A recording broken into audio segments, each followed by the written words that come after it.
Bikini, for y'all who don't know, is actually from the Marshall Islands, where there's an atoll with that very name. What does this swimwear and Bikini atoll have in common?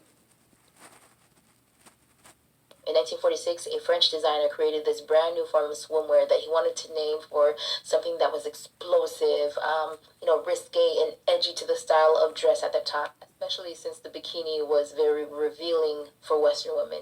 So he named it after the explosive bombs that were being dropped on Bikini Atoll in that same year with the U.S. weapons testing program Operation Crossroads that began over the course of the next 10 years to drop over 20 nuclear weapons in the Marshall Islands. In fact, in 1954, they dropped the Castle Bravo bomb that was 1,000 times stronger than the bomb that was dropped in Hiroshima and Nagasaki. But the difference was that what was dropped in Japan was an act of war. What was dropped in the Marshall Islands was sheer scientific experimentation.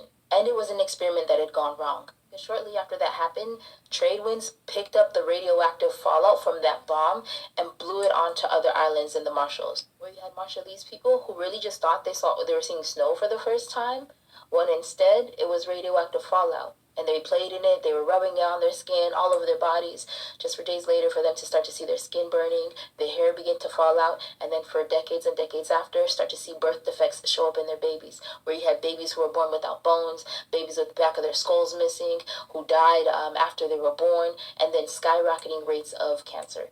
To this day, some nearly 70 years later, Bikini is still uninhabitable.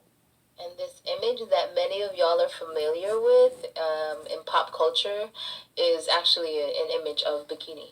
I bet y'all didn't learn about that in your U.S. history. This is always why it's important to interrogate the settler colonies that you live in.